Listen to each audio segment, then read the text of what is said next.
Well, greetings, 7th grade. I am a little different than Miss McRoberts. I'm Mr. Glenn, and I'm going to help you go through some of your notes today. All right? I did teach math for a couple years, so I'm almost as smart as Miss Mac. Here we go. First up, vocab. Variable, constant, algebraic expression, and evaluate an expression. So we're going to make sure that we're writing this down. So you should have a piece of paper out. You should have something to write with. Variable is up first.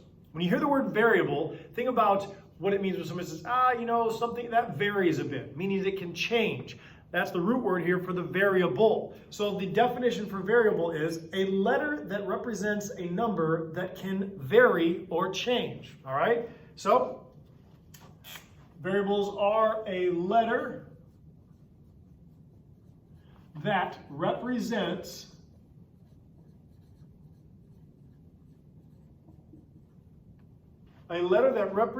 a number that can vary.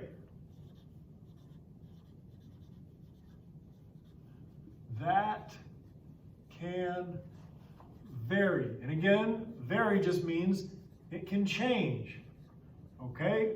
Meaning it can have a couple different values that can be put in there. So you may have letter X that represents the variable, and you could plug in a variety of numbers. Okay, we're going to see that in action here in a second, but let's get more familiar with the terms.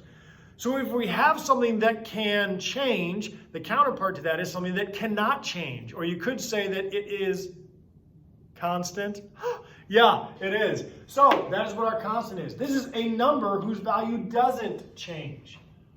A number whose value does not change. It's constant, meaning it will stay the same. So those are our first two main vocab terms. You need to make sure you're very, very familiar with that. You will be hearing those consistently over the next, really, 8 years of school, okay? So, here we go. Algebraic expressions. Algebraic expressions. We're starting to be a little fancy. So an algebraic expression consists of one or more variables. Now that essentially takes care of the algebraic part. Algebraic meaning it has some algebra in it. One of the defining characteristics of algebra is we have variables. So, first criteria, we're going to say it consists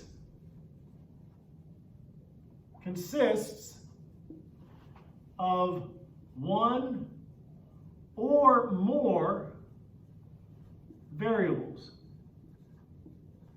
By having that, it just qualified itself as algebraic.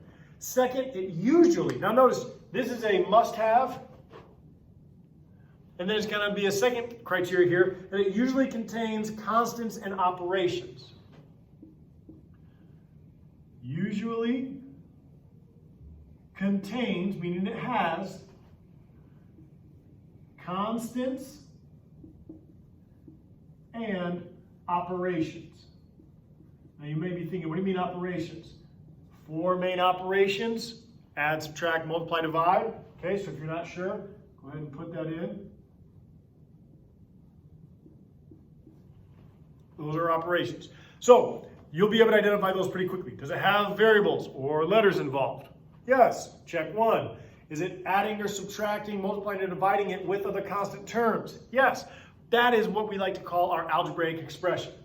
Lastly, to evaluate an expression, and this is the guts of what you're going to be doing today. We're going to get into some examples here in a second. To evaluate an expression is to substitute numbers in for our variables. Substitute values in for our variable.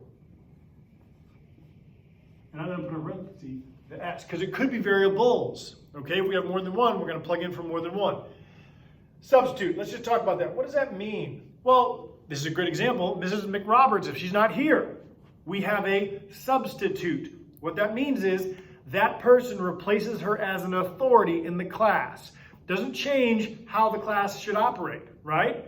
You give the same respect to that authority figure. You follow their instructions. So you treat it the exact same as if Ms. McRoberts was here, but her value is substituted by a substitute teacher or by me. So Let's put this together. Those are our vocab terms. Make sure you have them written down. And now we're going to look at what it's like to actually evaluate an expression. So we're going to pick it up right there, okay? I'm going to start with a nice, easy one. I'm going to leave that evaluate an expression up so we can see what our goal is. Let's do a quick, easy one. If they give you an expression, n plus 7, and they say, evaluate for n equals 3. Okay, evaluate, meaning we have to substitute something in when n equals 3. All that's saying is, the same way that we have a substitute teacher replace Miss McRoberts, we're going to have a 3 value get subbed in for n. Now, I'm going to write it as it replaced it, that n is now a 3. n plus 7. The expression didn't change. Let me make sure you understand that. It's still saying add 7 with whatever n is, right? Add 7 to whatever n is.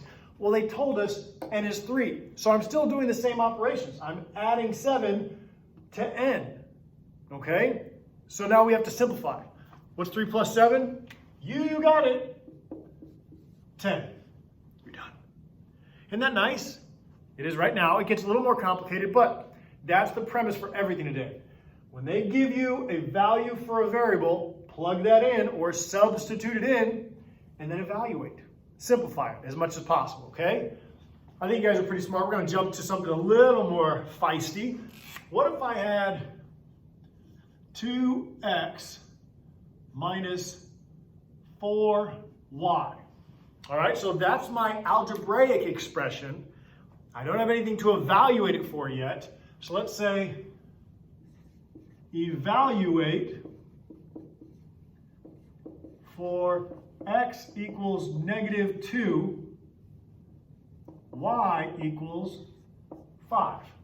Okay, we got 2 teachers out sick now. We're going to sub 2 values in.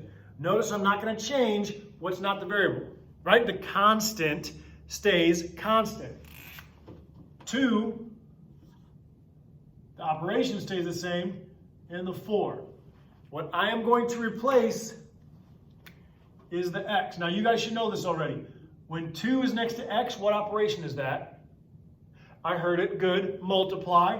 So I'm going to multiply 2 by my new x value. So everybody see, I substituted negative 2 in for the x. And I'm going to do the same thing with y. What's y's new value? 5. So the 5 replaces or is substituted in for the y. Okay?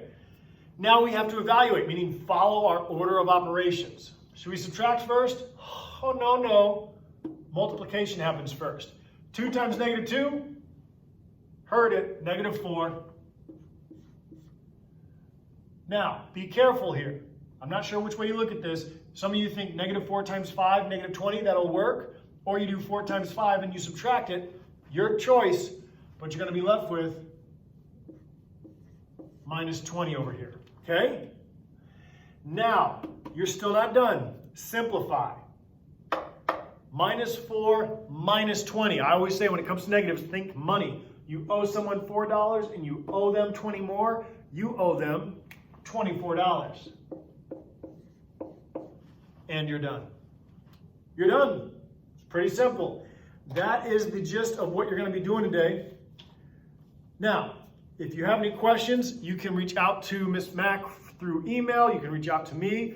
But I think you guys are ready to rock and roll. Okay? Keep in mind, whatever expression they give you, substitute in that new value, order of operations, simplify. Have a wonderful day.